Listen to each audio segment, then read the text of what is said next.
one man saying that is fine. If that's your opinion and you're not in it, that's fine. But there is an entire market of millions and millions of people that agree that it is a store of value. So, you can think one thing, but there's also a market, and markets tend to become efficient over time.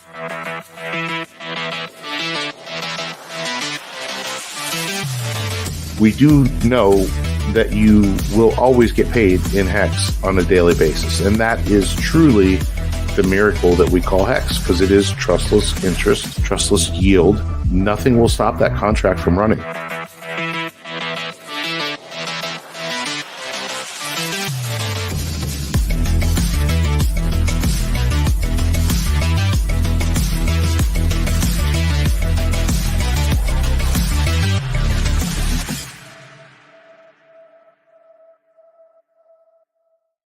What is going on, everybody? Welcome into the Creed of Crypto podcast. I am Boi Crypto. I have here with me, as always, Crypto Ewok as well.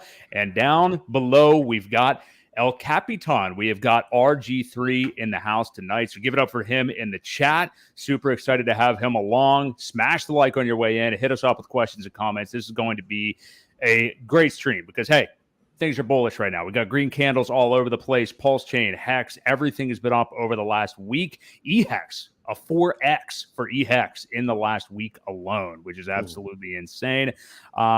Feeling really good all around right now. So Ewok, I'll get to you in a minute. Let's go to the guest first. RG3, welcome in. We know you just got off a call with some other important business. How you doing? How you feeling about this market right now, man? Yo ho! You know what, man? It's been so long since I've streamed with green candles that I am ecstatic. I mean, I am gonna go take a shower and put some new underwear on and enjoy the evening because it's just been like a stale, stagnant, long bear market, and I'm calling it over. I'm calling the bull market in, man. It's gonna be maybe a slow climb, but we've got a lot of things that we could talk about. Why I think the bull market is in, I'm excited, man. I feel really, really good, relieved. I feel re-energized. You know, it's been the trudge. You know, it's been like just pushing through the mud right now. You know, with this and you know, everybody leaving and falling off of the internets and the Twitters and just, you know, who's left out here, you know, and streaming and, you know, a handful of folks coming in when we used to have 3, 4, 5, 600 people showing up in streams. And now we're down to 30, 40, 50, you know, and man, it's really energizing to be in at this time. Yeah, I'm feeling the same thing, man. You can definitely tell the attitudes of people are changing.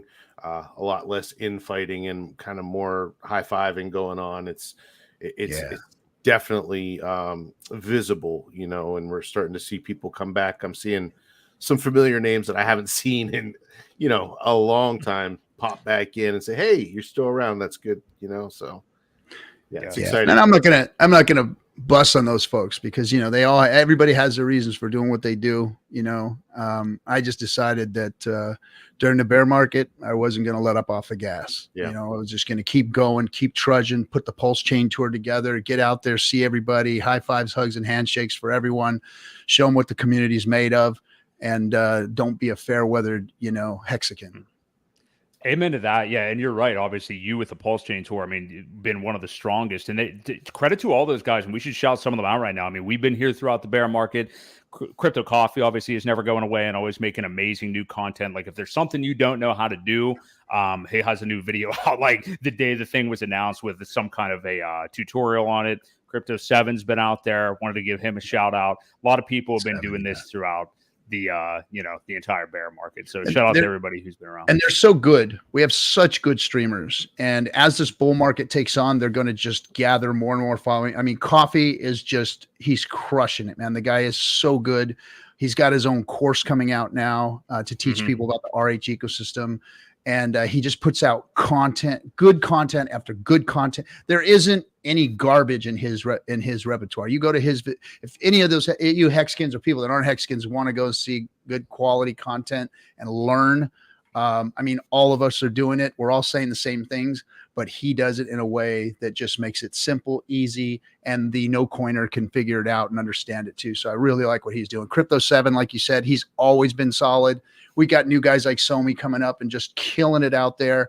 And we're crushing the crypto algorithms. Like Coffee Streams, he's blowing away the bigs, like the Ivans and the Rands and all of those. He's blowing them out, you know. And while they're trying to dig on drama, like BitBoy's drama and all that other bull crap that's going on out there, I mean, we're bringing content. We're bringing, you know, PulseChain news. We're bringing new dApps being built on PulseChain because of what PulseChain is. Real DeFi is like blossoming right before our very eyes, and it's all in our hands. It's in the hands of the Hexicans. It's so freaking glorious, man. I love it.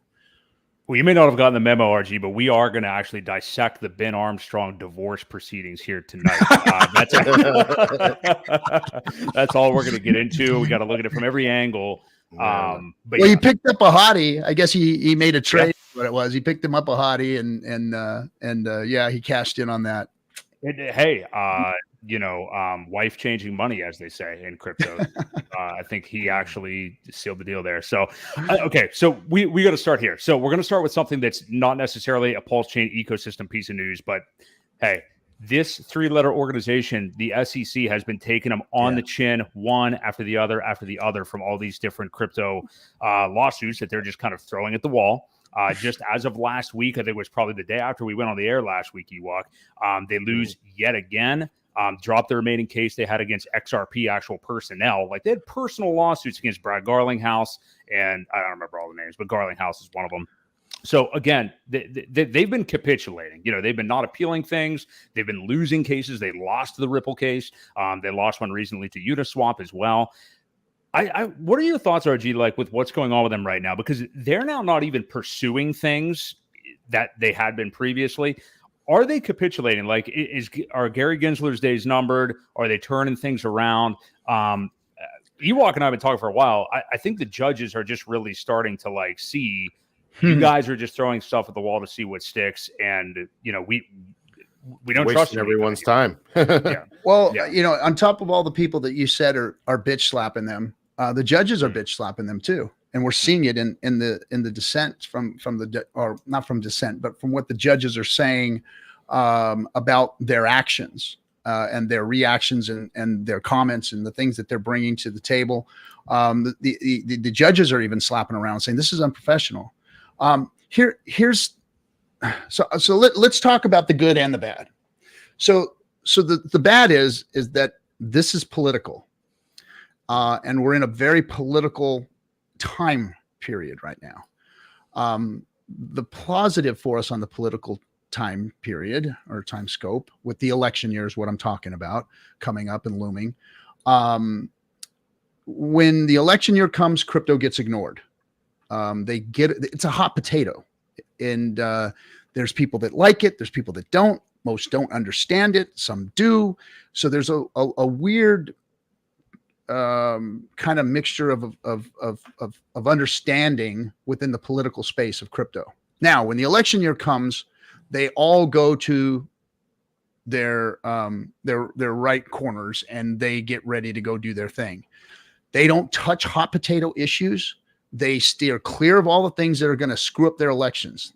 None of them, neither side or either candidate wants to touch hot items. So they stay away from crypto. That's what we've discovered over the years, is that that's what happens. So I think that we're going to get a free pass this next year. The case against Richard. So you just look at it like this. So we've got this very weak opponent in the ring, and it's getting beat up by all of the opponents out there, right? So everyone's beating up this fighter that wants to step into the ring and do something, and that's the SEC. They're just getting beat up by everybody. And now they are about to step into the ring with the Mike Tyson of crypto, and it is going to be extremely bad for them. Richard is no dummy. He set this up from the beginning to win. I know he did. You look at how this has come about. You look at how the complaint was wrote, and it's a setup. Richard has receipts. We can see the receipts. on chain. So the charges against him, the receipts are already there. They just don't even know it yet.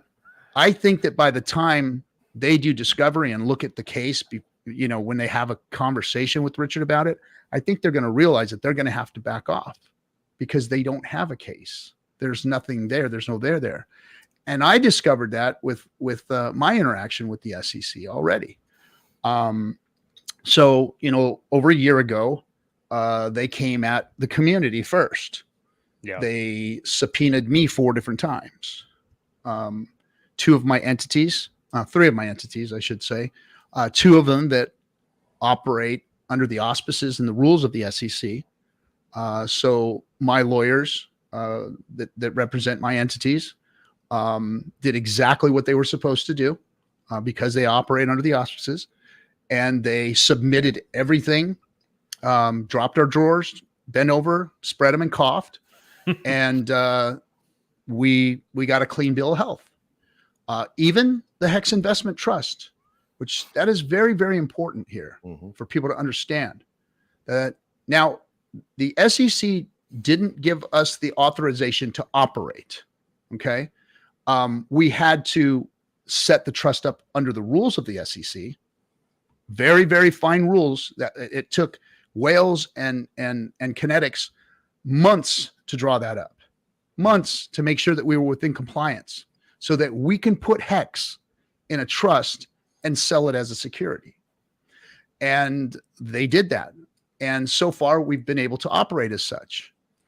So that was like litmus test 1, just setting it up and putting it out there and selling the product with HEX in it. Not HEX is the security, but as our derivative being the security, the HEX Investment Trust being the security with HEX in it.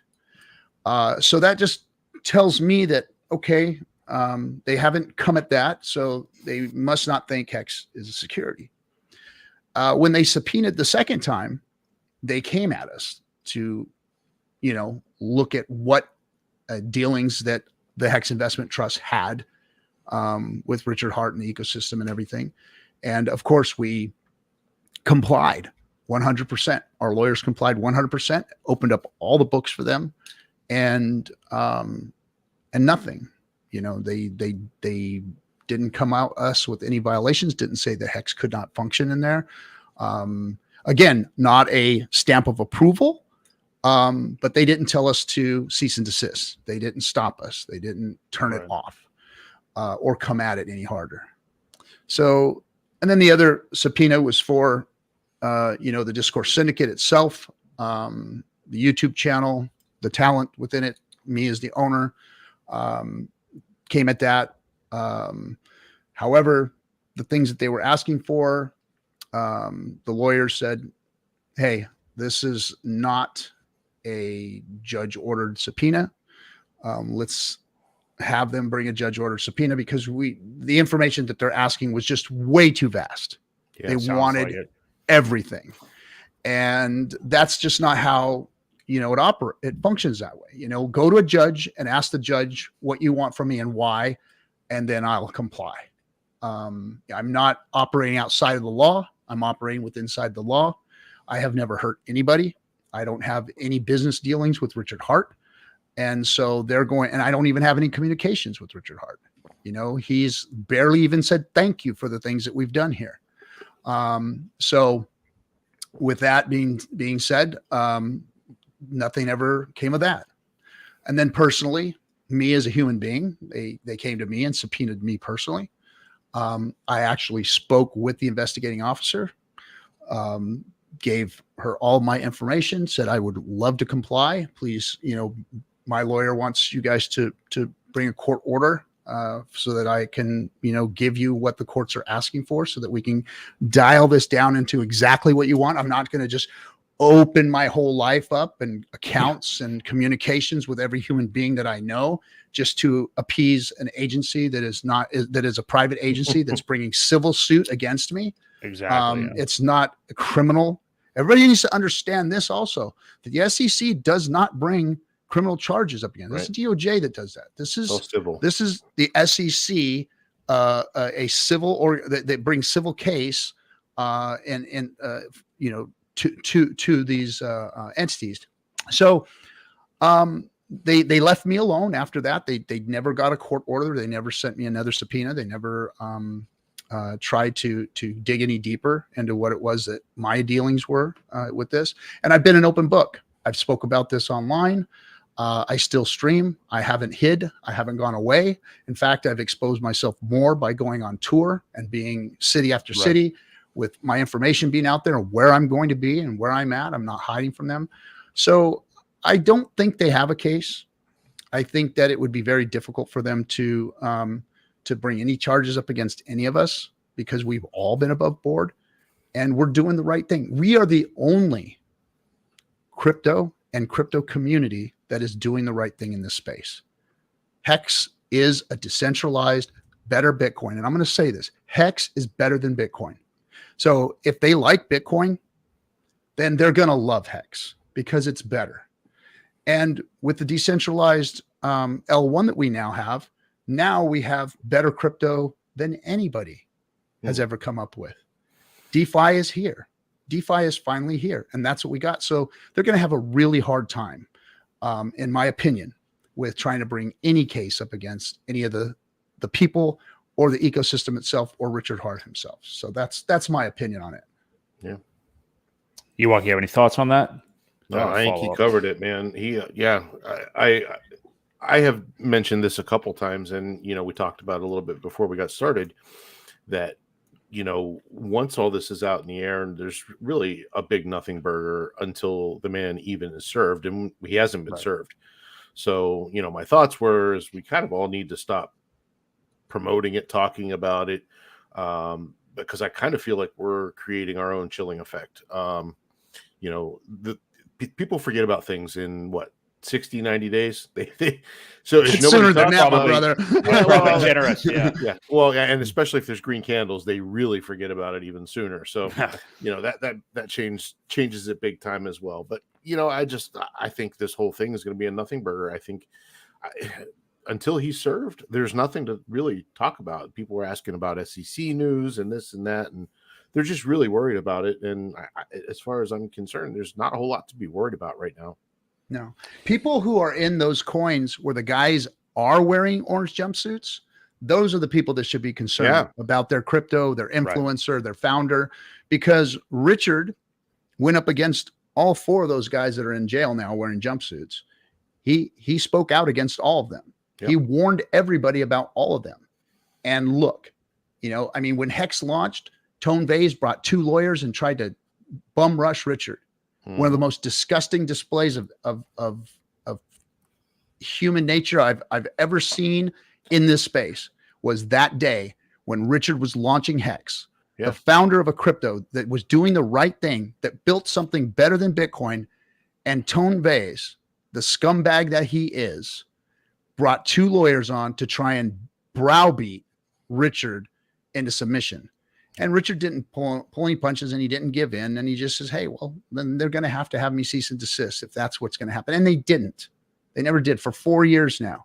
So from that day, it just proved to me once again, it was a scary stream because of, when a lawyer and a guy like me hears a lawyer talk, like it sends a chill up my spine, because they're so like, you're going to jail. I'm going to put you under the freaking jail, boy, and just that talk, man, it just really does something to me. And because I can't do anything to those guys. I can't react to them. I can't, they bully, and the way that I'm used to handling bullies is a lot different than, how the courts allow you to handle bullies. Right. And you just got to kind of sit there. It's like when somebody sticks a gun in your face, you freeze, you can't do jack shit. You can't do anything. It's that's what it felt like. And that stream was just horrible for me. And I've never forgotten it. I will never forget those gentlemen's faces. And I will never forgive Tone Vays for that. On the day that Richard Hart launched a crypto, they should have been praising him. They should have been thanking him. They should have been behind him, encouraging him to do better in this space. But no, it was this weirdness. And why? It was all about greed. It was about greed because those guys have Bitcoin bags. and they didn't want to see something come out better than Bitcoin. This is the only tech space in the world that allows old tech to roll over and hinder and suppress the advancement of new technologies that can make this space better. I've never seen anything like it. I don't understand it, and it's got to stop and it's got to go away. That's a great point. I want to ask you a question on it. We have another. I want to continue with what we were talking about there a minute ago too. But do you think that the reason that is what you just said is that people, because you would think, like, if we talk to our parents or something like that, or just people from prior generations, if they hear Bitcoin, they don't have much of an understanding of it. Generally, I'm saying, people from another generation. But with this being such a new, technical advancement to the rest of the world, doesn't that seem like kind of a catch-22 that, why are we 15 years in or so now, everybody is so married to Bitcoin, that is the mother of all. And I know we have people that are out here shilling different altcoins and stuff like that, but generally people are such maxis about that and refuse any kind of advance. Like there are people that literally think Ethereum is a scam, or like to this day call Ethereum, There's two reasons. There's two real reasons why. The first one I just explained, greed. There's a lot of people with big bags, with big influence that keep pushing that narrative down into the communities and making them speak this narrative. Bitcoin's the only thing.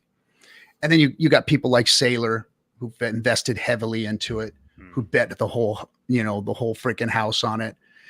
And then you have the fact that 99% of cryptos are garbage.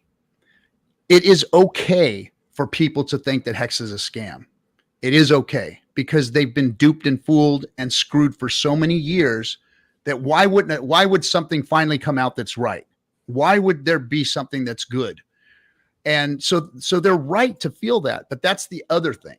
That's the other thing is that most of crypto they've got it right to just question everything and say everything is garbage, because when it comes down to it, Bitcoin is really the only true decentralized crypto out there that's not a scam itself. All the things that are built on top of it, the fact that it's dilapidated old tech, the fact that it was only meant to proof of concept, that we could send and receive a transaction outside the banking system over the internet, peer-to-peer, without an intermediary, and stop the double spend. That was all it was there to do. Yep. Now, Satoshi put out a vision of what crypto can do or what this thing could have done. But every time that they've tried to make it better, they won't program it anymore, because the 3 times they tried, they released bugs because of the code and how bad it is. They call it spaghetti code, and I know that spaghetti code is kind of a general term in the tech space, but for regular people, we need to understand what that means. That means that this code is so difficult and messed up that it's not easy to do anything with. And they've released bugs that have allowed people to mint as many Bitcoin as they want. Like Bitcoin, the Bitcoin Cash developer that discovered the Bitcoin bug should be given a freaking medal. He saved crypto, because if that man would have exploited it or sold it to somebody who could have exploited it, we wouldn't be in crypto today. That would have ended the whole damn thing. And we'd have had to start over from scratch somehow, some way, if it would have even survived. But luckily, this man gave up the ghost and said, hey, man, we got a problem here. So what they do, they forked it, blah, blah, blah. And the rest is history. But just 2 days ago, guys, 2 days ago, they found a critical bug in the Lightning Network. Yeah. So as they try and build this Rube Goldberg machine on top of this old dilapidated tech that has no reason being in our hands anymore, it should be gone. It should be over with. They try and put these things on top of it to make it better, because they can't make it better itself because it's screwed. So they build these things on top of it, and they're failing. Lightning Network just found a critical bug. They're toast again. Then now they got to go back to the drawing board. They got to fix it. And it's like, okay, when are you going to stop and just realize that Ethereum proved the other concept, that we can make better crypto than Bitcoin? Now we have a programming language that we can make sure it's safe, make sure it's secure, utilize it, and build a better crypto. And that's what Richard Hart did. Now, the Ethereum, the L1 itself, has failed. I'm not saying it's going to go away. I'm not saying it's totally failed. They're going to have to fix it. They're going to have to fix the scaling issue. They're going to have to fix the fees. But Richard's even gamed on that too by creating an L1 that's better than Ethereum. So, that's my take on it. That's where we're at. HEX is better than Bitcoin, and the world's going to soon find out. Well, that leads me into something that we were going to get to anyway, actually. So you've spoken before about like when you first were getting into HEX, like when you were watching old Richard Hart streams and stuff like that. I think it was when you were on with Axis last week or a few days ago, Yeah. I think, right? Yeah. I think when you were on with him, you were saying that in the early days, I mean, hey, you're in crypto like us. I mean, we're all kind of skeptics with everything. So, but you were skeptical kind of some of the things that Richard was saying. And Axis, I think, asked you, like, when did you start, like, not believing everything that RH says or knowing that he was such a trustworthy guy. But you said when he started to be right about every single thing that he said, as you were seeing that time after time. So you have that experience, and many people within this community, even if you're not an OG, I mean, the streams are there of Richard to watch 3 hours long, longer than that for the last few years. When do you think that effect of people, you've got these dum-dums out there that are like the Bitcoin maxis or people that just aren't interested in HEX or anything, that just get one whiff of Richard and think that he's a scammer, look how he dresses, blah, blah, blah. Mm-hmm. But when do you think that Metcalfe's law of people discovering HEX, discovering PulseChain, all these things and getting into them, maybe by seeing those Richard Hart streams, when does that really start to blossom? I mean, is it a gradual thing, from this coming cycle to the next cycle? Is it just HEX? Is it just PulseChain? Is it PulseX? Is it everything? How do people get exposure to like those things he was talking about? And because no one else out here is really doing real crypto like Richard Hart is. That's something that I think a lot of people discover when they get into this space and they think they got it and they get into this and they into that and see all these things failing each cycle. They don't realize that like this is the only true DeFi. So when do you think that really takes effect and totally blows up? So Richard, the first time I even paid attention to Richard was when he called the top in 2017 top and the 20K Christmas. And I had seen a couple of his streams and, like some of the things he was saying and some of the coins he was talking about at the time and his take on Ethereum. And when he called the top, I was angry, because it was the top. The next day we saw it dump. And I was like, oh, that freaking clown, man, dude with the top hat. And that only lasted about a 24-hour period, because then I realized it's like, dude, that guy called the fucking top, man. Like, he's either the one who made the top and sold the top, or he just knows his shit. So that's when I had my second, like, head pop out of my ass moment in crypto. The first time was when I read the Satoshi white paper, because I had blown off crypto in 2009, 2010, when it first launched and all that. I was like, no. I was in the gaming industry and people were trying to sell us in-game cryptos. And then finally, when I saw a wallet that had a little Bitcoin in it, all of a sudden turn into a massive amount of value, I was like, oh shit, there's something to this. And I read the Satoshi white paper, and then my head popped out and was like, oh, wait a second. This is going to be something that can fix finance. And I saw the looming problems, 2007 had already created, a hell of a lot of problems for me. During the housing crisis, and lost my job, almost lost my house. I lived through that crap, when they had all the wire loans and they screwed up our banking system. And then we paid $7 trillion to bail them sons of bitches out. But all of my neighbors were out on the street. My son was 2 doors down crying in the driveway because his little buddy, his family was so embarrassed that they lost their house. They just up and split in the middle of the night, and I mean, that was devastating what happened and what those banks did to us. And so when I read that white paper, man, it just fucking hit me. It was like, boom, this is the thing you can get behind something like this. Let's get into this, and so Richard was that guy that was speaking truth to power. When I heard him, when he finally started, I went and looked at his old streams. I'm like, and this guy's trying to put self-help shit out there, telling people not to gamble. And that was me, because I was a guy who had run and gun for many years and ruined a lot of lives of my own and did a lot of things that got me into a lot of trouble. But I turned it around, and I was the self-help guy, and I was reading the books, and I was doing all the things right for my family and all that kind of stuff. So I took to what he was saying. I'm like, this guy's a real dude. This guy's really down. He's not a scammer like all the crap that I saw since 2014 to 2018. I saw nothing but scams. I mean, all my buddies that were in crypto, that were making their own cryptos, that were doing the cloud mining bullshit, the big connects and the bit clubs and all that stuff. I was mixed up in all that, seeing it happen, and I was disillusioned. It's like, this is way off from Satoshi's vision, man. And Richard was the guy that was speaking differently.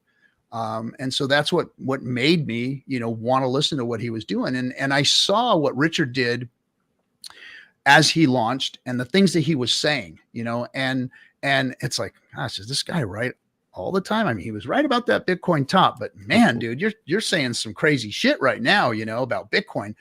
And like what I just regurgitated about the bugs, I had to go and do the research. It's like, okay, he just said Bitcoin had bugs. And I'm like, well, fuck, I didn't know that happened. Holy shit, they hid that from me. I didn't see that on the news. And I had to literally go in and dig on these things that Richard was saying, and then Hart's Law. He was talking about Hart's Law, and we're like, man, is this really liquidity, low liquidity? And sure as shit, it's like, God damn, he's right on that too, man. And this guy is really educating us. So after a while, and I was doubtful at first, because when we first all got into HEX, there was a lot of FUD, man. There was a lot of FUD. There was a lot of community members that would like get other community members together and say, dude, Richard's a fool, man. Let's go and do it better. And there was people literally making HEX copies like during the adoption amplifier. Yeah. When we hadn't even launched yet. And I'm like, whoa, man, maybe there is going to be a new boom and Richard's going to get run over on this thing. And me and Hexo would have to like call each other and reassure each other at night. It's like, dude, is Richard going to get, this thing shut down? And, and then Tone Bays and all the bigs were like coming after him, like left and right. And Richard was slaying them. But, Richard was Richard. He was a master debater, and so we were doubtful too at first, but it was like one after another, he slayed them. All the giants, all the heroes laid there floating down the river, just wrecked. And he was our champion at that point. He was our champion. And so on top of being the champion and speaking truth to power, he was also educating us in what real crypto is supposed to look like and what real custody was supposed to look like. And, I never thought of, losing my coins by giving them to an exchange.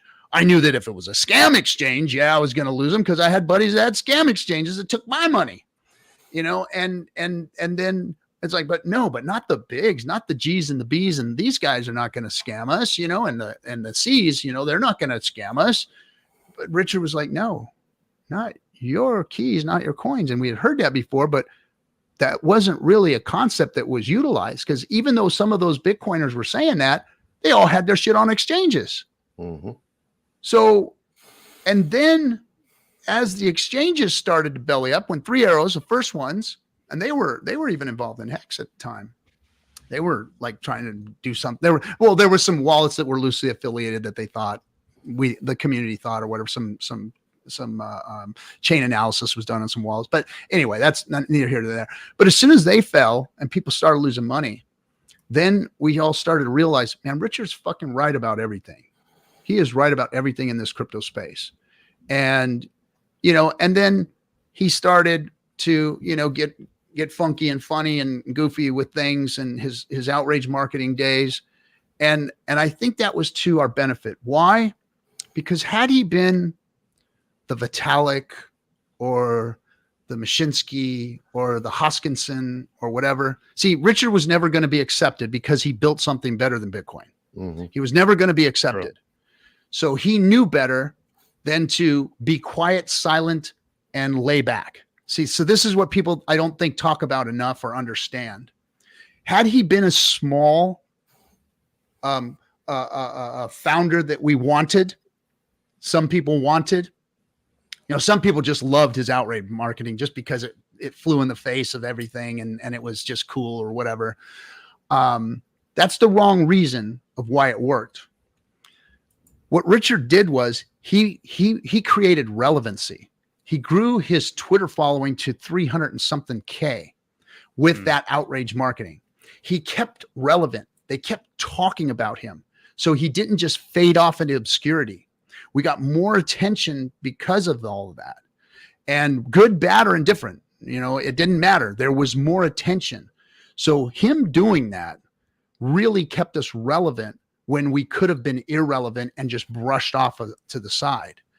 And now that we've been forged, the community organically sprung up from this, the strongest, baddest ass community in all of crypto. We may not be the biggest, we may not be the most polished, but we're the smartest. We are the smartest, and we right. are the loudest, and ain't nobody can fuck with us because we went through the fires of hell through crypto, and we came out on the other end of it. I'm the last guy that should be the guy out there speaking to folks about crypto. But because of the products that Richard built and the foundation that he gave us, we're the gurus. We're the ones that were right. We're the ones that didn't wreck anybody. I've never hurt anybody by saying the things that I've said, by speaking the teachings of what Richard has taught us in crypto. Never hurt a fly. And because of that, the SEC has to bow down. Because of that, they have to try and make us irrelevant. All the maxis, the Bitcoin maxis, have to make us irrelevant. That's what they're trying to do. But you know what? We persevered. We made movies. We've got more streamers. We've got better memers. We've got meme communities. The Tang Gang is out there wrecking, destroying, and memeing the crap out of anybody that even tries to FUD us. It's over for crypto. Now it's just about them catching up. We won. We took the hill and we won. And they just have to figure it out now. They're just going to have to come to the reality that they've lost. I think that is an amazing point. Like, it is insane that RH can go away, basically, you know, because that's what we've seen since like almost a year ago now, probably like December-ish of 2022 is when he's really, you know, kind of not been around. And for all of these channels, I mean, we already had a whole bunch of streamers, but like these channels just come up in the bear market, and all these different people just taking the reins on their own without him doing hardly anything. Now, hey, the guy released PulseChain in May, but I mean, as far as these 3-hour huge streams and him doing his teachings and things like that, everybody's just picking up for him. Sami always talks about like 148 streamers. I'm sure there's actually probably even more than that. Ewok, do you have any thoughts on any of that? Well, yeah. On top of that, we got the NASCAR, we've got fighters, we've got football players, soccer teams. Just we are everywhere, and we made a fucking movie. Yeah, how about what other crypto community has done that? It's crazy. I mean, the only Bitcoin one I'm aware of is that the Rise and Rise of Bitcoin, which is just on YouTube somewhere, which I do I do like that documentary. It's good, but nothing like a feature film like that. RG, I want to ask you this. So because you are like the OGest of OG, as far as HEX goes, how are you, and Ewok, I've talked to a lot about this too, because he was pretty much an OG as well too. Now that we have an L1, now that we have Uniswap with PulseX, how do you kind of, and I'm not asking you to like give your portfolio out necessarily, but how do you kind of allocate things with your long-term HEX bags, of which you have many, on the Ethereum and now obviously PulseChain side, but how did you kind of work in like any holdings of PulseX, and anything else you may be interested in the ecosystem with your hexes? I mean, I think it's a different story for you OG guys, because you were so loaded up on HEX, obviously, for the last few years, that it's almost like any sacrifice money maybe you put in for Pulse or PulseX couldn't dare match, what you have there. But I'm just curious, like a guy like you, have you been wanting to more accumulate Pulse and PulseX because of that over the last 6 months or whatever, 5 that it's been out? Or are you trying to have even bags of all? Is that even really possible? How do you kind of go about that? So, I hate talking about my own bags, and I won't get into too much details about it, but right. I let my narrative speak for itself. Pulse was made to make HEX better. HEX is already the best crypto that has ever been devised. Period. End of story. Fight me. HEX is better than Bitcoin. Bitcoin is the GOAT, and HEX is better than Bitcoin. Everybody just has to catch up to the pirate. You have to catch up with me. You'll see. The world will see. It's already in stone. We won. Now, my plan has always been to accumulate as much HEX and as much T shares as I possibly can. Now, when PulseChain came out, the OGs, those of us who had been around and understood what to do and how to stake, we knew what to do. We knew how to make profits in HEX. And when we made massive gains, when it went from 0.000056 cents to 10,000x to 56 cents or 54 cents or wherever we were at the top. We all had big bags. We were all ready to start buying Lamborghinis, mansions, and rain gutters. And what did we do? Well, Richard said, I'm going to give you guys a gift. I'm going to make HEX better, and I'm going to give you an L1 that's fully decentralized. It's proof of stake. That is going to have all the best of the best L1 that's out and even more. And we're going to give it some bells and whistles, and we're going to do a system state copy to everybody and blah, blah, blah, blah, blah. So what did we do? What did the OGs do? Well, we said, well, you know what? We're going to take some of this profit that Richard has given us with HEX, and we're going to back up his L1. And we're going to get in on it. We're going to all get in on it hard. And we did. And instead of, doing, some concrete work around the house or getting the garbage cans washed along with the rain gutters, we decided that we were going to go all in on Richard's new products, Pulse and PulseX. And so a lot of us did. And we all know through the cycles and through Richard's teachings what happens. We know that these things come out the gate strong. And when they come out the gate strong, take some profits and get the best asset. No, buy the best asset around, and that's HEX. Yeah. And that's HEX. So I'm reinvested in HEX. I've got my bags of Pulse. I've got my bags of PulseX.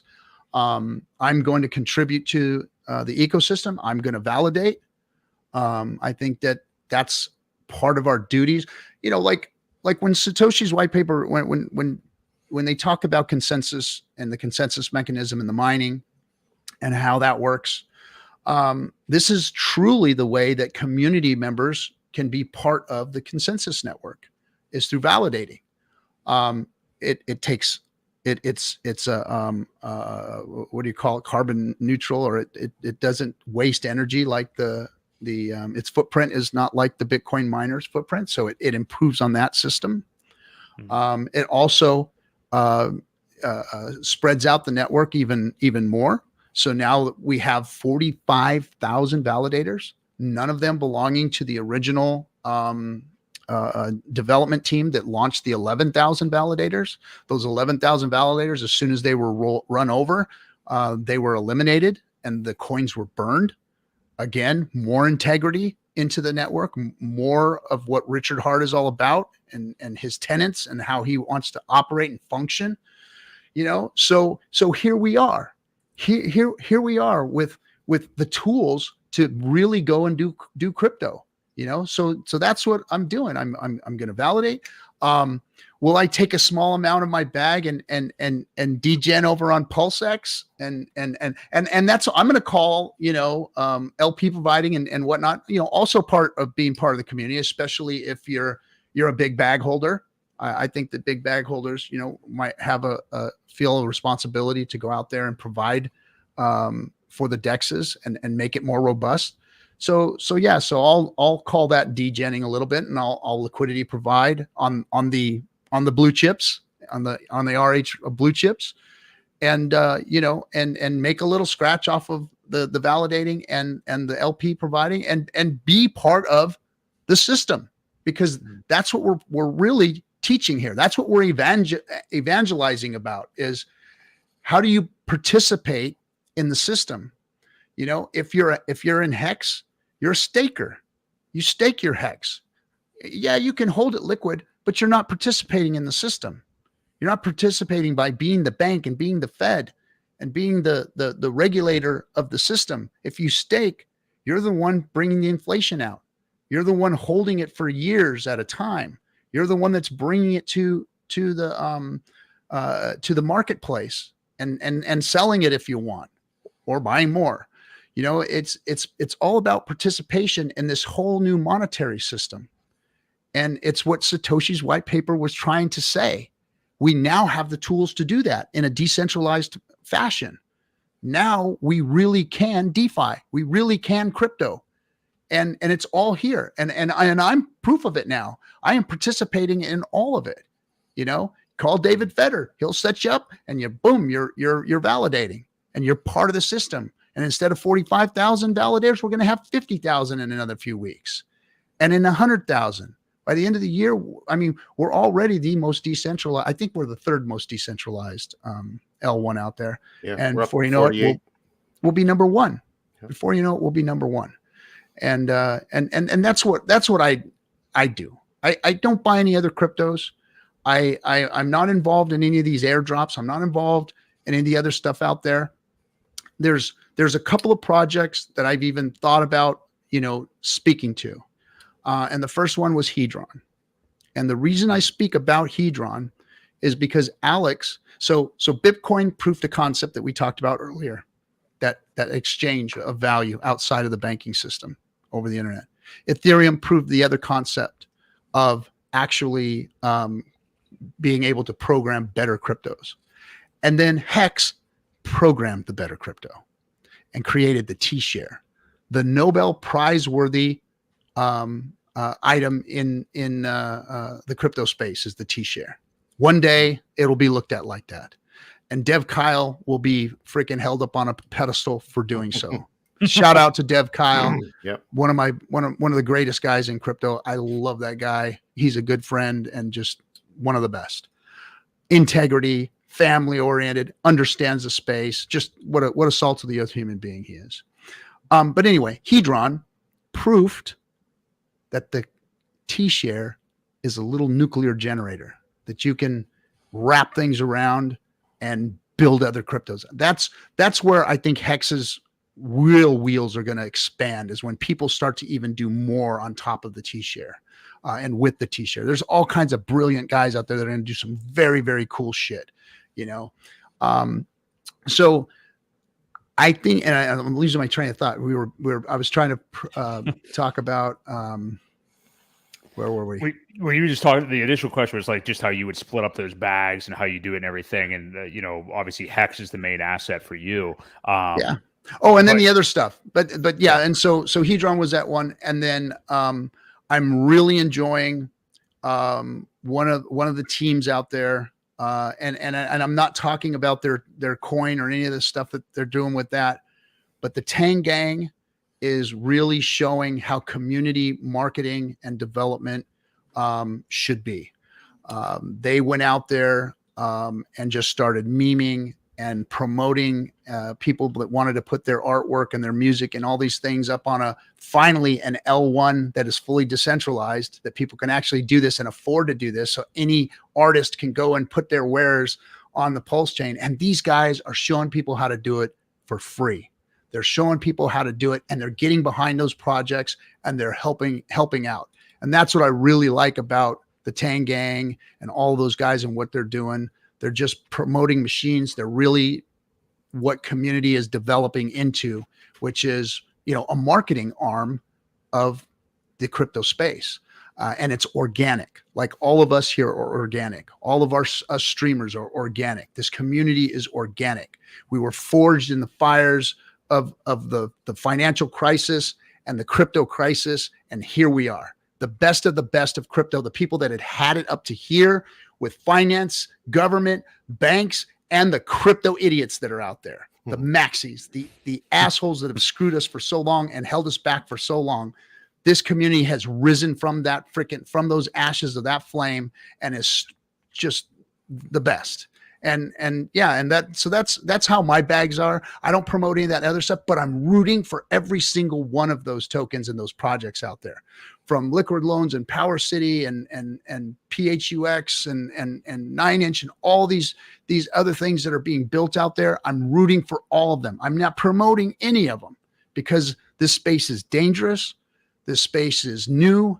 All of these things are just coming out. Everybody has to do their own due diligence and keep themselves safe, because you can get wrecked on all of this stuff. But I'm rooting for all of them, every single one of them. I want them all to do well, because they're bringing products to market that we need. They're replacing banking products. And now that they have PulseChain, they're coming. And Richard has absolutely nothing to do with any of them. His teams might be, the devs might be, consulting with them and helping them out a little bit with some of the technicals. But, Richard doesn't have anything to do with all that. He built an L1 that people can build on now. So that's where my money is. My money's in the three bigs, and that's where I stay. And that's where I tell everybody if they're investing in anything, don't ever invest more than you can afford to lose. And, get yourself into those three. The other stuff is just eye candy, and it's got to prove itself. Boy, well said. Epic rant right there. And it leads me to the next thing I wanted to ask you, which is, so this BitBoy divorce. No, but really well said. And I want to say what you said about Hedron too, and what Alex McWhorter's been doing there. Obviously, he has stuff coming down the pike, apparently, with somehow too dumb for me to explain, but basically combined, the PulseChain, the ETH side of it, into one somehow. I'm really excited to see what he has coming, and I think a lot of people. Somebody just said in the chat that not enough people are talking about Hedron anymore, and I totally agree with that. Remember, when you have those long-term HEX stakes, you can claim that as you get closer to the maturity date there. So, awesome stuff. You did lead me into a real question though. So the long-term staking of HEX. That was the big thing in the last bull market. The people that were, paying attention to Richard Hart back then, obviously, were into that idea of locking it up. Do you think as we get into this bull market, we have a lot of people in this community now. It's funny talking to you, talking to Ewok all the time that have kind of been there since the beginning. But we have a lot of people here now. I don't want to call them like Pulse Maxis, but they're basically, they sacked for Pulse, maybe sacked for PulseX, kind of found out what HEX was about along the way. And they really don't have any interest in long-term staking HEX at all. I mean, there's plenty of people that hold it liquid. There's people that try to do the market timing stakes and stuff, which, whatever. There's a lot of game theory with that smart contract. I mean, you can choose to do whatever you want. But what do you think about that? And do you think, does it take people not necessarily getting wrecked, but having a bad experience with just holding things liquid when they don't do the right things to come back to the idea of staking? Is it not the cool thing to do anymore? I think plenty of people are already staked speaking for that, but I am curious because there's a lot of people, and I don't begrudge them at all, but they have no real interest in the staking mechanism. They just are buying in on this ecosystem because, like us, they trust Richard Hart and believe that this is the best place to be. So what do you think it takes? Not that we need to twist people's arm to stake. Maybe they need to get there themselves, but are people going to come back to the staking mechanism and realize what HEX was about, with PulseChain being the big noisemaker right now? If people are thinking that way, they're making a terrible mistake. A horrible, terrible mistake.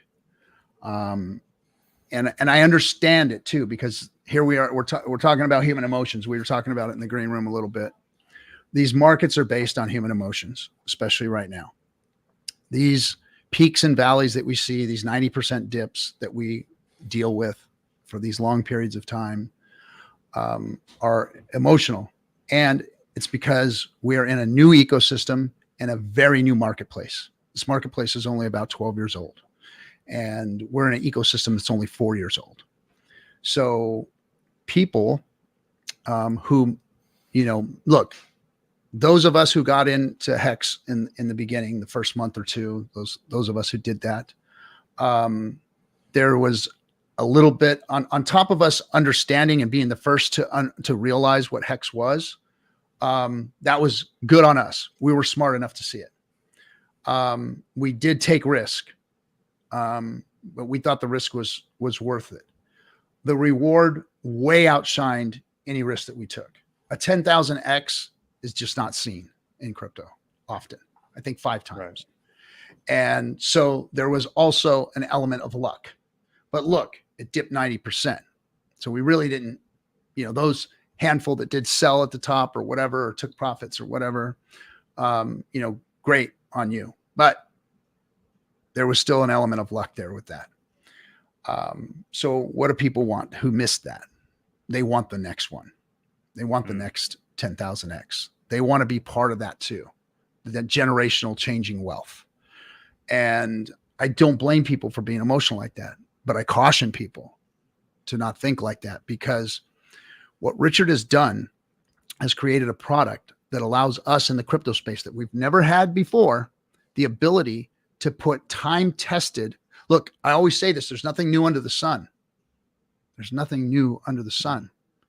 Crypto is new. Crypto only had 1 or 2 little concepts that were proved, that we can move this stuff and we could program it to be better money. That's it. But we haven't been able to utilize the time-tested tools that work, like what Charlie Munger and Warren Buffett offer. Long-term, solid financial advice to people, investment strategies that work over the long haul, that really help people's their bags, their investments, their lifestyles, all that. These time-tested methods should be put into place, but we haven't had anything to do that with yet. Well, now we do. So the people who are going to win, just like Berkshire Hathaway won. I've got my wife's family, friends, close friends with the cousins of Warren Buffett. And wow. Of course, Warren came to them and said, "Hey, I'm going to start this thing." And when he started it, they got in. These people are generationally wealthy. They've got matching golf clubs at all their homes across the world that they live in. They live a different type of lifestyle. Why? Because they got into time-tested investments that over the long haul paid those types of dividends. And that's what HEX is. The 15-year stake. See, in crypto, people don't understand a 15-year hold. Crypto hasn't been around for 15 years. So they don't understand that. But the rest of the world understands 15-year holds. The whole rest of the world understands 5, 10, 15, 30-year holds. They understand that. They understand what people in the real markets do to make real wealth. I'm not talking about day traders in the stock market. I'm talking about people who are really wealthy.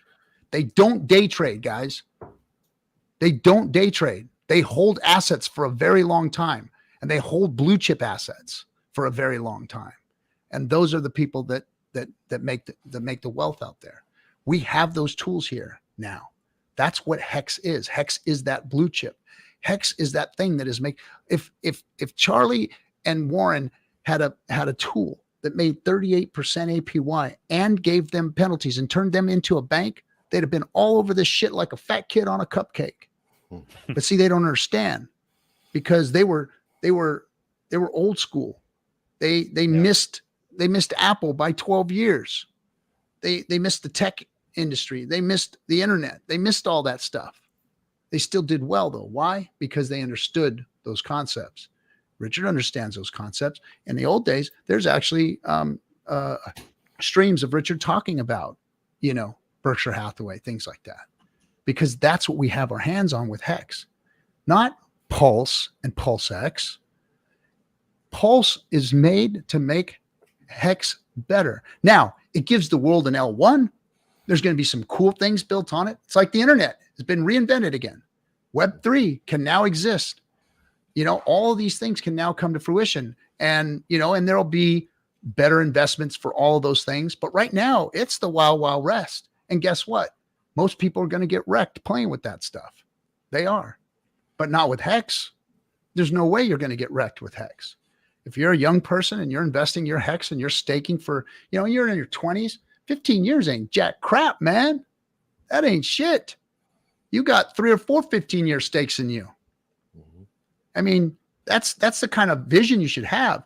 If you're a 25-year-old, living in mom's basement, and you start putting some money away for 15 years, and you get that reward 15 years from now, and what HEX is going to be worth, probably be done at that point. You'll only be, pushing pushing 40, right? I mean, come on. What more do you want? This is the best opportunity that you will ever see in your lives. Staking HEX is what I'm talking about. Yep. I'm not talking about all the other liquid coins that Richard has right now, or all the L1 and I'm talking about HEX. This is the best opportunity of your life. This is going to be the biggest transference of wealth. The financial system is in trouble. It needs something to mimic it. It needs something on the side. Financial system's not going to go away. Everybody wants to blow it up and get rid of it and all this. You guys are wrong. You're not going to have your revolution. You're not going to have your zombie apocalypse. You're not going to have your dollar crashing down to zero. Because guess what? There is nothing else to replace it. Nothing else can replace it. Not BRICS, not any of this other crap. You're not going to get India, Russia, and freaking Iran or South Korea. Not South Korea. You're not going to get any of those countries to work together to come and destroy the dollar. The dollar is its own enemy, and it's not going to go away, but it's going to be hurt. And crypto can help it. Something like this can help it. Making yield can help it. And the world is going to shift to it. And I'm telling you right now, the world is, because all of these ETFs that just got requested, the BlackRocks, the freaking Fidelities, and the JP Morgans, all of these ETFs that probably eventually are going to get authorized and confirmed and whatnot. I'm starting to see some serious moves in Bitcoin right now. If you go in and start watching the whale wallets, watching some of the whale reports, you're seeing, just the other day, I watched $1.2 billion move in one transaction. Now, these are exchanges taking from wallets and wallets moving from wallet to wallet. This is telling me this is OTC trade shit. Nobody just moves $1.2 billion in Bitcoin on a whim. That is a broker deal somewhere. There's a room. There is a VPN. There is a Ethernet connection. There are lawyers standing around, and there is a transaction that happens on their node. You know what I'm saying? That you don't just, somebody's not just going to send somebody 1.2 billion. That was a broker deal right there. And if I'm seeing these and I haven't seen these move, I've been watching for the last 6 months, nothing, dead. And then all of a sudden in the last 3 months, I started seeing some action. And then the last 3 weeks, big action. And the last 3 days, 4 or 5 days, big action, billions moving, billions behind the scenes, not moving the price so much, but because people are like, if this old pirate can freaking see this stuff, the smarter guys are seeing it too. So guess what? That's why Bitcoin is starting to move, because just over the last few weeks, big movements have been happening behind the scenes, and they know that's institutional money. And they're talking about 10 trillion plus coming into this market, somewhere between 6 and 15 trillion. I've heard numbers from 6 to 15 trillion. And that doubles our last one. 6 trillion doubles our last bull run. If they take this thing to 15, do you know what that does for the ecosystem? Do you know what that does for us? Now, I'm not for it. I'm not for the institutions coming in and taking over our crypto and bringing their money in, but I'm going to get rich off of it. You're going to get rich off of it. We're all going to get rich off of it. I don't want it, but it's just part of the game right now. Yeah. We got to let them play with it. So crypto is their little play thing. It's not going away. They can't beat it, so they're going to have to join it. And, just be careful of this bull market, guys. And also, don't think too highly of your crypto thing, because it's going to sit alongside. It's not there yet. It's not going to take over the dollar. It's not going to take over finance. But if we have better tools to do finance with, then the world can start moving into it and slowly getting off the fiat system and roll over. And that's what we need. It's going to be more of a slow progression versus a zombie apocalypse, flip over, dollar die thing. It's not going to happen. Yeah. And I think we always forget one of the biggest things that, Richard has always preached this, that crypto was invented to get rid of the middlemen. And that's what HEX is. HEX gets rid of the middlemen. And, you were talking about all these institutional people coming in, not what we want, because there's a lot of middlemen there that want their piece. But again, HEX takes care of that for us. It removes the middlemen, puts it in your hands. You're the bank. Nothing better, I think. Can I answer somebody in the chat room? I mean, is it Jorge? Jorge? Yeah, Jorge. Okay, so Jorge, check this out. No, I didn't. I spent my whole life working my fucking ass off to provide for my family. That's what I did. I was a blue collar worker. I put on boots every morning before the sun fucking came up, and I came home at night when the sun went down so that my wife could stay home and take care of my kids, our kids. That's what I did. And on the side, I hustled. I made businesses. I tried to do everything that I could to make ends meet. That's what I fucking did. I suffered through crash after crash after crash. I suffered through my production, hockey sticking and going up to the fucking moon, working every day for the man, 14, 16 hours, working Saturdays and Sundays, missing all my kids' plays, fucking baseball games, parent-teacher conferences. That's what I did. I learned what this financial system did to the working man. I'm 56 fucking years old. I learned. I know what it did. I'm not a financial fucking guru. No, but I lived through it and I survived through it. Why? By trying to learn a little bit more and trying to get a little bit more by hustling. That's what I did. I'm a kid from the fucking streets. That's what I am. Brought myself up from that shit and turned myself into somebody who knew what was going on out there and knew enough to get himself out of the trouble that the world created for me. That's who I am. And that's what I do. And that's why I speak the truth here. And that's why I speak about crypto, because I want guys like me to get it, because most of my buddies don't.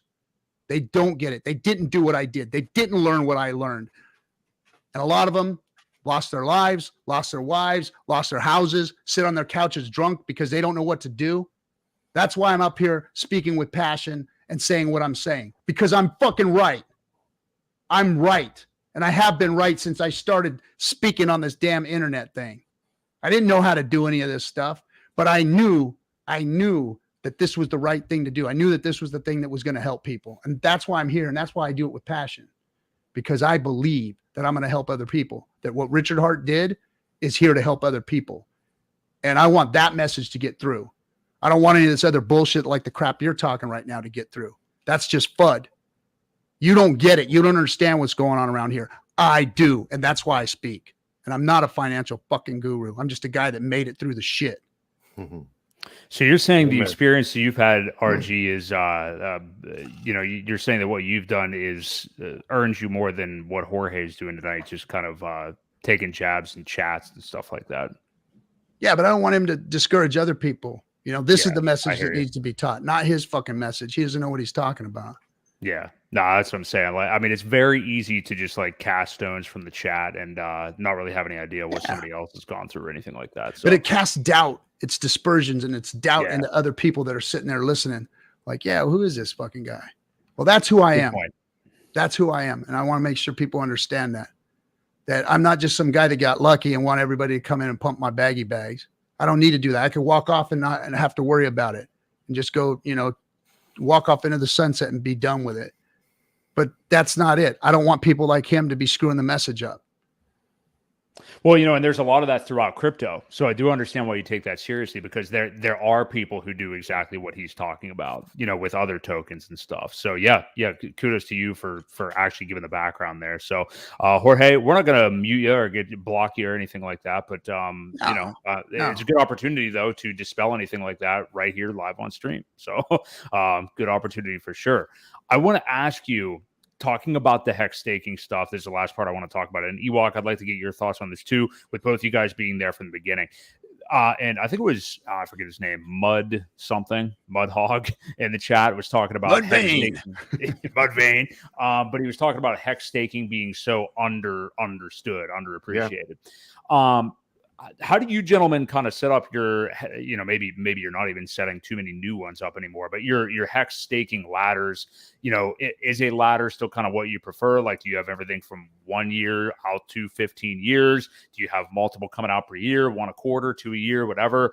It might be a little bit of a loaded question, because I know Ewok and I have had private conversations about, if you didn't understand the smart contract at first, setting up way too many on like all these different days in a row and just all these funny things you can get into. But Ewok, if you want to talk a little bit how yours are set up, and then I want to just hear you guys kind of talk about how you do your staking ladders. Well, yeah, I'll go first, because at the very beginning, I think we all screwed it up. We all screwed it up badly, man. I had stakes coming out every 7 days for I can't tell you how long.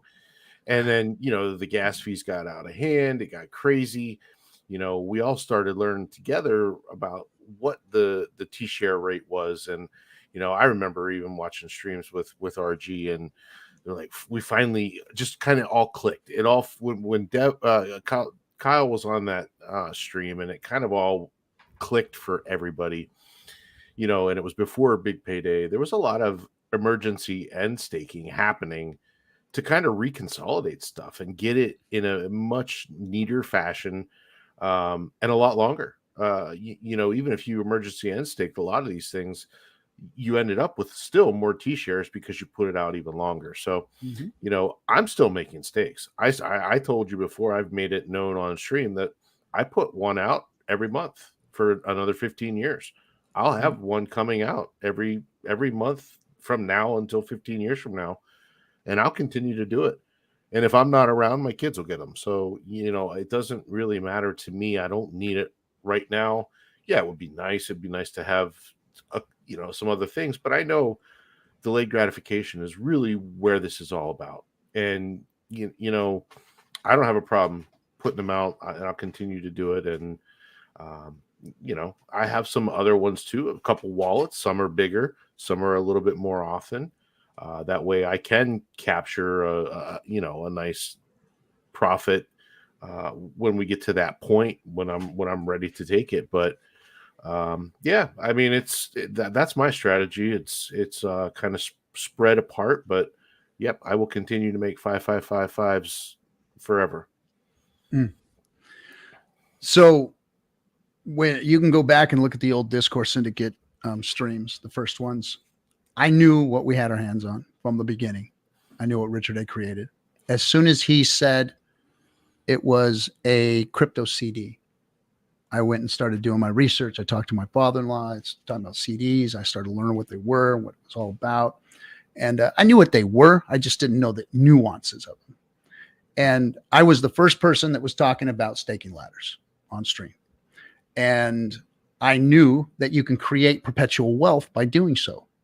So my strategy was, I'm going to accumulate as much HEX as I can, and I'm going to set myself up to retire in 3 years from now, when we first launched. So 3 years out, I started my staking ladder. Every month, I put a stake out there. Every month for 5 years. 5 years every month, staking ladder. And then I decided that when that staking ladder came out, when it matured, I was going to pull the interest, put the principal back at the end of the 5 years. So I was always going to have a 5-year perpetual stake rolling all the time. So every month, pull the stake out, set it back out. So my ladder is always growing, always gaining yield from the inflation, and price action is the caveat, so you don't know whether you're going to be up 10,000x or you're going to be now 90% from that. But based on my entry, I've been in profit 100% of the time because I understood that. So I created a staking ladder, a perpetual staking ladder. On top of that, I said, well, I'm going to make an event ladder. I'm going to make an event stakes. Sorry. And that was kids' birthdays, Christmas, once a year trip. I just started putting these stakes out to where, this is, in the summertime, we're going to take a trip. Put one here in the summer. And I put one out right before Christmas in November. So I can give mama some Christmas money, all that kind of stuff. So I called that my event stakes. So I put event stakes out there. When's my daughter going to be going to college? My son go to college. I'm put that out there, put a college fund out there. So I did that.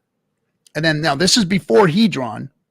What I decided was I'm going to start staking blocks of 15-year stakes, right? So I started putting blocks up because here's what I know. And this is what everybody should understand. When HEX becomes 7.5 years old, that means that your stake is matured. Your 15-year stake is matured. And you can get your principal back with no penalties. Now, those HEX cost us 0.00005 something cents, right? 4 or 5 zeros and whatever. Very, very inexpensive. Now, 15-year stake is going to garner a lot of interest. You lose any big payday bonus, but you're going to get a lot of yield from from the inflation. On top of that, after 7.5 years, what do we think the price of HEX is going to be in 7.5 years? Well, people are talking anywhere from $1, $1.50, $2.50 this bull run or more. Okay, so let's just say we go there. Well, let's go 7 years from now. 7.5 years from now, what if HEX is 20, 30, 40, 50 bucks? What are those 15-year stakes going to look like? What if they're worth $4, $5, $10 million in just principal? Guy like me, 56 years old, do I want to wait another 7.5 years to pull some of that money off? No. So I created a staking wall, blocks that I can pull off one of them versus a big 15-year stake. I'm going to be able to pull a block off and cash that out and just take the principal. So what if I lose, all of the interest on it? So I pull the principal out and it's worth $3-4 million, $5 million. Who knows? That's what I saw coming. That's what I see happening. At the 7.5 year mark, we're going to see a lot of emergency end staking. Depending upon the price of HEX. If HEX is way up there in the big dollar range, you're going to see a lot of it. And those who stay in and those 15-year stakes that stay out there are going to get all those penalties. Awesome, cool bitching. Right on. So that was before Hedron. Now Hedron makes it possible for you to buy a 15-year stake and get rid of it whenever you want. So that kind of blows that concept out of the water. But these were the things that I was thinking of at the time. Now, I don't know if Ewok knows, but I was the one that saw, and me and Johnny were having a conflict at a time. By the way, me and Johnny are best of friends. We talk all the time. We talk strategy and everything, and I love him. I think he's absolutely brilliant. He's taught me a ton. But I said, hey, the EES button is a function. And I've noticed something. A lot of people staked their HEX for 1 year, maybe 2 years. And when we were getting close to big payday, I told everybody, hey, you can emergency end stake all of your stakes that you're already halfway done with because you fucked up, because I did, and you can restake them for longer and still get the big payday bonus on that stake and increase your T-shares. I increased my T-share value from doing that by 1/3. I got 1/3 more T-shares because I did that. I emergency end stake before big payday. And I was telling everybody to do this. That was one of the things that I took a risk on and I told everybody to do. And it's the one thing that I get complimented on by the OGs all the time. Thank you, RG, for telling us to do that. I made a lot more T-shares. I really would have screwed up if I would have took and cashed out that first year 1, year 2. I did what you said and I got more T-shares, and now my bag is much, much bigger and much more happier. So I was the one that told everybody to do that. And I was the one that was telling everybody about staking ladders early in the beginning because it was like a CD ladder, you know, and you could create perpetual income on that. So that's my staking strategy, and that's how I do it. And I still perpetuate my income ladder. But, you know, I'm 56-year-old. My time horizon is different. I don't have like 3-4 more 15-year stakes in me like some of you 20-year-olds do. You know, I need my money within the next 15 years, you know? Yeah. So anyway. Now, well said. And I'm glad, George, I'm not getting after you, bro. I was just being passionate about what I'm doing here. I just wanted you to understand who I really am, because I know you probably don't know me and I wasn't coming at you. I was just being passionate about who I am. And I wanted you to understand that. That's all. I think we saw that too. Yeah. I didn't think you were really pissed. You're just passion. You know, you can tell that you've been through a lot. And I think that's a really good hallmark of like a lot of people in HEX. Not that everybody has your exact story, RG, but I mean, like there's a lot of people who have had, you know, I've heard Matt, Crypto Heartbeat talk about this a lot too. Like that it's a very blue collar type, you know, normal individual type ecosystem, you know, that a lot of us have kind of bootstrapped ourselves up and bootstrapped this whole ecosystem really. So I think it was valuable that you said that stuff. Now to piss you off again real quick, I want potentially. So Thomas Anderson in the chat. Now I was going to ask this question not in this way. And Thomas, you might want to check your own feelings on this one. I don't think that's RG's fault, but he says, RG3, you kind of pissed me off in the highest of stakes movie, getting your friend in at the top. I get you do a lot of good for the community. Might be an understatement, but man, that poor guy. So I was just, let me answer this. This is my buddy. This is my good buddy. So first of all, hindsight is 2020, Thomas. Hindsight is 2020. You said I got my buddy in at the top. I've only known one person to ever call a top, and that's Richard Hart. So to say like you knew that it was the top, or I knew it was the top and I was getting my buddy in at the top, that's ridiculous. Nobody knew that was the top. Nobody knew it was done from there. Look, I invited him early, and he hemmed and hawed, and hey, yeah, maybe I will. Yeah, I'll call you next week, and next turned into next month, turned into 6 months, turned into, hey, bro, this thing, and now he's getting upset because HEX is mooning, and he's watching his buddy run away from him in wealth. And I said, he's like, I gotta get in. I'm like, let's get you in. Well, it just so happens that the Muse storytelling crew calls me up and says, hey man, we're looking for a rookie. We need somebody who's just getting into HEX and this and that. I said, well, I got a guy that's going to hit the button tomorrow. So they jumped on a plane that night and flew out to his house so that he can hit the button in front of him. So he did. He hit the button. He hit it big. I didn't tell him how much to put in. I just told him, hey man, look at what I'm doing with this thing. Yeah. Put as much as you can, much as you want. And, of course that was the top. And we didn't think it was the top. We thought we were going to $1. Me and Ewok, man, we were thinking, man, we're going to 75 cents to $1, man. We're hitting $1 this run. And so nobody really knew it was the top. Now, how did I fix it? That's the question. That should be the question. What did I do? Did I curl up in a fetal position and piss myself because I pissed my buddy off? No. I called him and said, hey, bro, this is what we got to do now. You got some dry powder left? Yeah, of course I do. Yeah. Well, you're going to dollar cost average yourself in all the way down into this dip. This dip's going to go 80% more than likely. So just get yourself in. So that's what we did. We dollar cost him in. He sacrificed for Pulse. He sacrificed for PulseX, and he's been buying ever since, all the way down into under a penny. So what he did was his averages now are much better. So he's changed his fate by doing so, by continuing to buy in. And that's what I taught him, was this is the right thing to do. Not sit here and piss ourselves that you got at the top and be pissed, or sell or dump, when it was at, 20 cents, 19 cents. We didn't do that. I said, we're going to get more. I'm going to show you how this is really done. And we are going to change your cost basis. And that's what he did. He changed his cost basis. So he's not in at the top. Now he's changed his cost basis down into the, 13, 15 cent range, somewhere around there, more than likely. And that's a big thing too. Like the whole preface that you just said, I mean, like that's the typical thing for any of us that have onboarded anybody ever into crypto.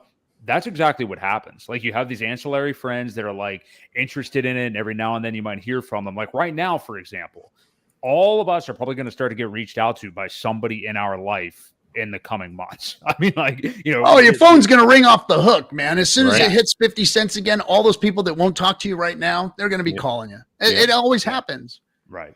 And then they're going to say, the first thing they're going to say to you is should I be buying XRP or Doge? Is that what I should be doing? Oh, you still think I should get that HEX thing? That's what they're going to say. Yeah. Literally, my friends, the people that I know, care about, love, family, they're going to ask me that shit, because that's how it's going to happen. They're going to be at work, and some freaking ass muscle is going to be fucking talking to them about XRP or about fucking Dogecoin or some Shiba Inu or some stupid fucking NFT. And they're going to call me, and they're going to know that I'm going to talk to them about HEX, but they're going to want me to validate what their other person has told them, that, Doge is the way to go, that XRP is the way to go, and that's how the conversation starts. And then they have to listen to my spiel on HEX and crypto and what the hell is happening out there. And, and then they'll capitulate a little bit, and some of them will get in, some of them won't. And then, they're going to end up, at $1, they're going to be, okay, get me in, and then we'll have to play the game all over again. Yep. So there's no way to learn other than getting punched in the face. Go ahead, Ewok. Sorry. Yeah, no, I want to shout out Pulse 33 member for the 1,000 yen. Asked a question. Says, great to see you guys. Hi from Japan. Curious if RG3 knows anything about the future for the highest of stakes. I was going to ask this anyway, so that's a perfect segue to this What's going on? I know there was some talk about some viewing happening overseas. Didn't hear much about it. Did that actually happen? And how was the turnout? Yeah, so that happened. The turnout was we had a great turnout in the States. We had it held over for a week. We blew out all of the theaters. I blew out my theater here locally, and they added extra show times, and we still blew it out. So we did really good in the States. Rotten Tomatoes gave us an awesome review. We had like a 99%. I mean, just Nice. insane freaking review on Rotten Tomatoes. So recently, so there's things I can and cannot talk about, but we are taking it to the streaming services. I did get an email just this evening about a meeting that we're setting up to discuss some of the new developments. So it's still hot. It's still going. It's still moving forward. I think that the movie is going to be out and available to the public when this bull market is, ready to kick, and when people are going to be interested in crypto movie. And the streaming services also are going to want to have a crypto movie. It's going to get a lot of attention. No movie has ever been made like this. No movie has ever been put out, by the community, about the community, like this, and done in this fashion. The cinematography, the orchestration of it, the whole thing, it's just brilliantly done. Yeah, Brilliant done. I'm not top-notch. saying that because I'm in it, but I mean, it was just done well, and it's the best crypto movie out there, and it really gives people a glimpse of what a good crypto, and it's not a puff piece, so people can look at both sides of it and make their own. But I think it's going to make people ask a lot of questions. Yeah. And that's what we want. We want people to dig into this. We want people to understand what it is on their own. We want them to be looking at our streams for that information, and that's what this movie's going to do. And that's what it's going to do in the bull market. It's going to be there forever, guys. Yep. Once it does release and it does go out to the streaming services, it's going to be there forever for people to watch. And when people, are looking for a movie on crypto, they're going to find it, and they're going to see it, and they're going to want to look at HEX. So I think the community did a great thing by putting this movie out. Yeah. Thank you, I Russ, think for so, the too. 3690. Appreciate it. Yeah, and I think what you said about the timing is going to be great too. Like, I mean, right now, my God, like the excitement of just people that have been sitting here being slaughtered for the last 2 years. Think about it, 6 months from now. My God, like the way things will be in the movie coming out then. Ewok, I know you wanted to ask more about the PulseChain tour as well. Yeah, so I just want to know how it's going. I know we're wrapping things up, right? You're on the closing leg of things, headed kind of to the West Coast. Just got done with the one in Texas down at In Dallas. CZ's place. Yeah. So how's it going? Is the turnout actually getting better? I mean, it's a rough time, right? It's a rough time to get people out. But now that these green candles are happening, are you getting more ticket sales, things like that? What's going on? It was obvious that the bear market affected the PulseChain tour, but it didn't discourage me at all, because I knew what we were doing, and what we're doing is really bringing the community together and solidifying it. Something was said on the meeting with the Rogue Bunnies in the spaces earlier. They in order to market their product, they do these IRL events, these in real life events, because they think that, this is great. Web3 and everything is great. And the NFTs and being able to put our product out there is great. But there's something about, like what Hefner did with the Playboy organization, was he created a community, and he created an atmosphere of love and acceptance, and his customers felt warm and good about everything that he did. Whenever Hefner had a party, everybody felt like a VIP once they walked into the door, and that's what I want to create here with this community, because, I knew, first of all, in order to get it started, we had to pull everybody out of the Telegram rooms, all these smart, brilliant hexicans like Ewok and Coffee and Kool-Aid and Kinetics and all of these people, SJ, all of these folks. We had to pull them out of these Telegram rooms and bring them to the YouTube channels. And that's why I created Discourse Syndicate, was to showcase the hexicans. And then I knew once we started developing this community around it, and we were getting all the support from the chat rooms, and people were throwing money at the channels to keep them going, and everybody was kind of organically self-perpetuating each other and building the community. I knew that we needed another element.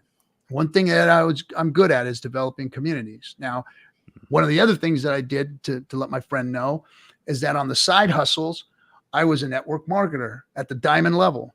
And I was out there selling fruit juices and vitamin packs and all that kind of stuff, you know, and I believed in it. Now the companies failed me.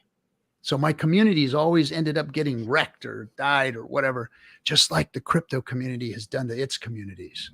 The cryptos never supported them.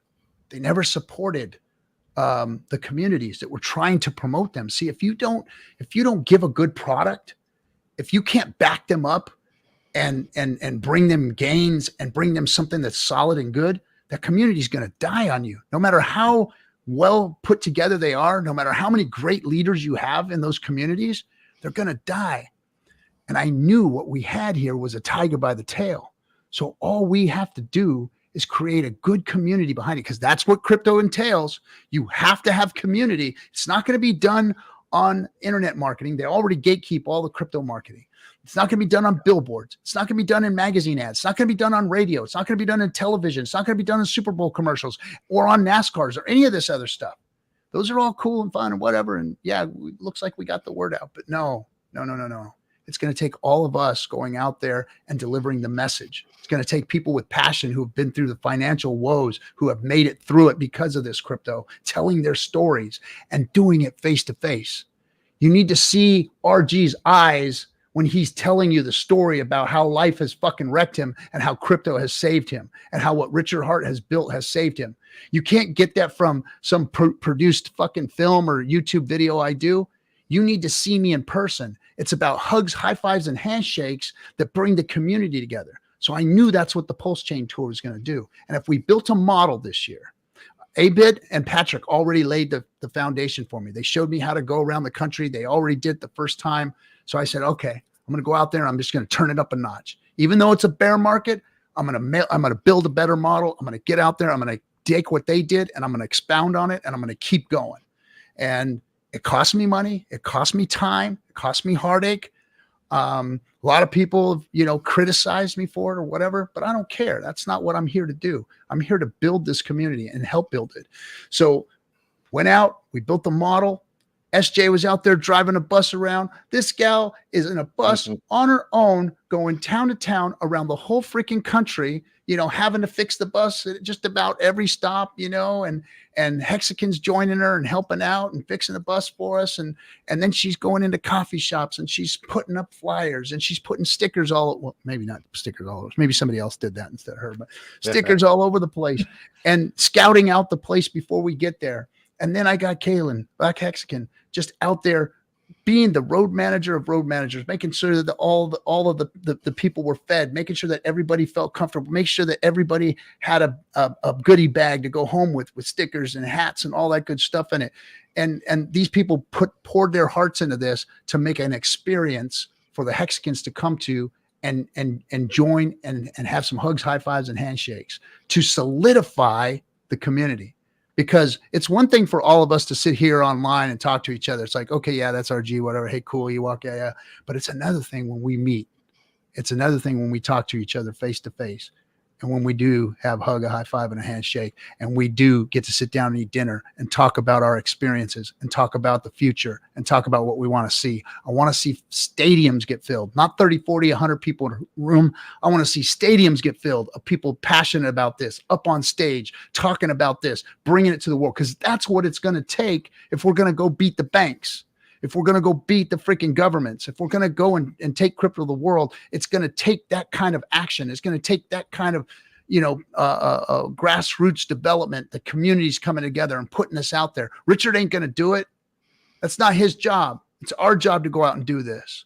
So I've taken it upon myself to be the guy that's going to go out and do that and fill up fucking stadiums. That's what I want to do. I want to fill up stadiums. Well, I think that leads into the last thing you were going to ask, Ewok, which was just the fact that, we're in a second cycle now for HEX, PulseChain, PulseX, obviously here this time around. by the time this bull market is over, presumably more money in everybody's account than you may know what to do with. So what will be next for you from here? I mean, is it more companies? And Ewok, you brought up like riding off into the sunset.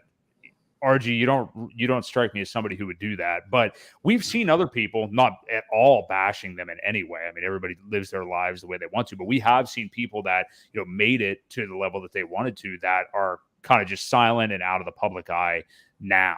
I don't think that's in the cards for you, but yeah, what does life look like for you maybe after this bull market? Well, his wife might have something else to say about that, but anyway, go ahead and answer, RG.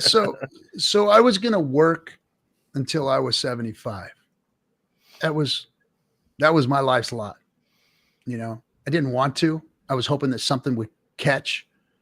But one of my philosophies, and I'm not a religious guy or whatever as far as that goes, but there's a little thing I like that I've heard out there, and it says, "To whom much is given, much is expected." And I feel that way about it. Like when I served as a Marine, I was given this country to go serve for it, and so I was expected to lay my life down for this country and the people in it and their right to be free. And so I take that same kind of concept to heart in this, because I feel like what it is that we're doing and what I've been given, I'm expected to go out and give it my all and give what I've got. And if there's value in it and it helps, then good, I'll keep doing it. And that's what I want to do. And that's what I did with the PulseChain tour. And I think that's what's needed. I think that's my position. I think that's my place. I'm comfortable out there meeting with people. I'm comfortable getting on stage and talking to people about my journey and other people that have been around's journey. I'm comfortable of gathering the other leaders and bringing them into the fold and getting them on stage and letting them tell their stories and spread their knowledge and their evangelism, So no, I'm not going to go anywhere until my work is done here. I want to see stadiums filled. I might not be the guy that's up there talking on those stages, but I'm going to do everything I damn sure can to make sure that happens, because I know that's what we need. We need to be out there in front of the people, because it's too hard to trust this thing. It's too hard to just stick people in it and hope that this thing just keeps growing. The community's got to get out there, and we've got to tell the stories. We've got to be in front of the people telling the stories. Amen. Yeah. I think it's a, you obviously are doing it better than anybody, but I mean, we all, I think, have had a calling. We've talked so much on this show about like just the grassroots uprising of this HEX community, really led by Richard Hart a couple of years ago. And I think the fact that he has been gone, and everybody has just carried the weight like this so much, and all of this true grassroots stuff, real life stuff across the country, just shows how unbelievable this community is. So, yeah, this has been a great stream. I don't know, is there any other updates you have for everybody, RG, or like what's next for you, like in the short term? Or actually, if you wanted to real quick talk about the call that you were just on before we got on the air tonight. Yeah. So again, the Rogue Bunnies that came over from the Playboy organization, truly decentralizing themselves, truly got screwed over by the man. No pun intended, but they wanted to come over and they're the perfect fit, because they're looking for a home, and the most decentralized L1 that is going to bring Web3 to the world is here now. And that's what they're looking to get into. And they came over, and it was open arms, and it was free information. It was, let us show you how to take control of your content and how to do it here on PulseChain, because it's the best place to do it. And it was just really awesome seeing that. And I should have Victoria on my show here in the next few days, talking about this in depth and her journey and where she's at, because their story just fits right along with what it is we're doing here. So that's really encouraging. I'm glad to see that that's happening so soon. PulseChain's only a few months old, and here we go. It's already happening to, a blue chip brand. They are a blue chip brand coming to PulseChain and bringing it, and getting warm welcome and getting community promotion behind them. And it's being given for free to them, and they're being shown how to take control. So I just love that. But if you just to show what we're doing, you know, the PulseChain tour, we just had a meetup in Dallas, and that was at CZ's house. She throws the best parties on the planet. Food and drinks and Hexicans having a good time, you know, and just influencers and regular folks that never met any of us. And you know, and that's always a weird thing. People like, oh man, you know, coming up and, you know, like, oh, you've changed my life and all this kind of stuff. And thank you so much for what you do. And that all that makes it worth it, you know, because I'm fans of all of those people, and I'm fans of the you know, the influencers I see, you know, but so it's kind of a weird thing. But come to the PulseChain tour, come see what we're doing, come support what the community is doing and the people that are working hard. And I don't make any money off of it. I don't take any money. This is all just to pay the people that are doing the work and the food that comes in and the places that we do it at.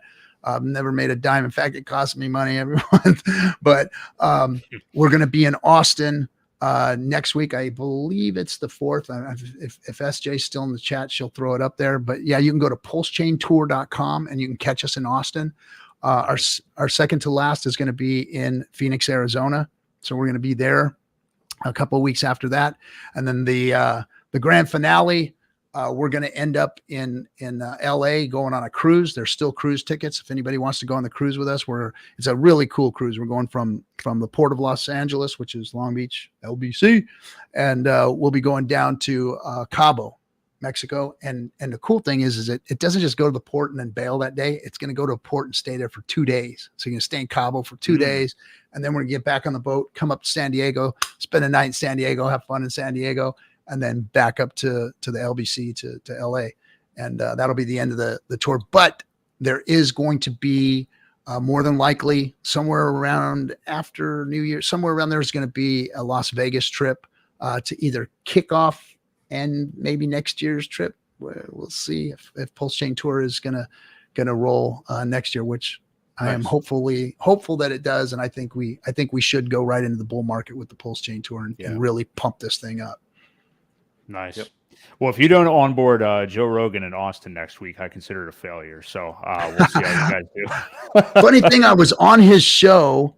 I was on his show. I wasn't on his show. My sister was on his show, and I was there with her. And I got to meet his guys. I talked to them about HEX.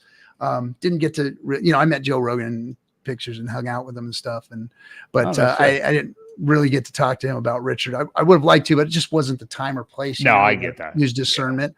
But yeah, I did get to meet Joe and when he was still here in LA. But I don't know. We'll see what happens. Eventually that stuff will happen. It's all going to happen. Yeah. And it's inevitable. It's just about the world catching up to HEX, because everybody's still caught up on Bitcoin. The narrative is still out there that Bitcoin is the GOAT, and that's dying. It's fading. It's failing over and over again. HEX is better than Bitcoin. End of story. Well, Johnny sent us a video that he wanted us to share early on, and I kind of want to see it because it was about these guys discovering the crypto bubbles. So let's see if I can play this and you guys can hear it. So there you go. Yeah, your screen is. So yeah, we want to talk about the HEX pump, because if you look into it, this has been first. Before we do that, right? Let's go to Bitcoin. Did we go over to the returns? Yes. Okay, so we're going. Let's go to the crypto bubbles first. Yep. Right, and you can see that all these cryptos are up, priced in dollars. Right, there's a lot of movement up. But if you were to switch the settings here to, let's go back to the, I'll get back here and hit the settings, and we go to switch to what's it called, Bitcoin. It's a different picture altogether. Not much different. HEX is outperforming Bitcoin. Maybe you're with your Pepe coin, yes, you're a little bit up, but for the month. But wow. A lot of red priced in Bitcoin. So overall, you should have been only in Bitcoin.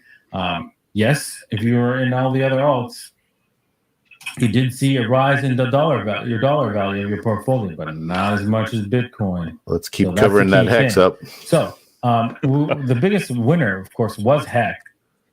They stole it. And how many times did we see that in the run up before? The same story, man. Yep.